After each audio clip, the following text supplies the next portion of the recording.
Tuwang-tuwa ang diehard fans ng Shagab dahil balitang-balita na magkasama sa airport sina Sharon at Gabby. Nung nakaraang biyahe nila papuntang Los Angeles, California para sa Dear Heart US at Canada Tour ay magkahiwalay sila. Ngayon naman ay magkasabay silang bumiyahe pa uwi ng Pinas galing Vancouver, Canada.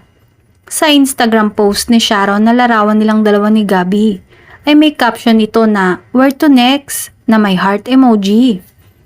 Sa caption pa lang ng megastar ay obvious na tama ang balita ng isang source na may next concert tour ang Shagab. At ito naman ay kinonfirm na ng dating mag-asawa sa kanilang show. Anyway, nakarating na ng Pinas sina Sharon at Gabby at ang kanilang mga entourage kaninang umaga. Kwento ng isang nakasama nila sa flight. 7 AM na raw nakalabas ng airport ang dalawa.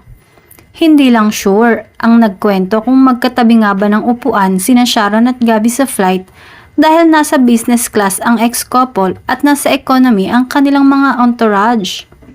Ngayong nakabalik na ng Pilipinas sina Sharon at Gabby ay hihintayin naman ng kanilang loyal fans ang announcement tungkol sa part 2 ng kanilang Dear Heart concert abroad at syempre ang tungkol sa reunion movie ni na Sharon at Gabby.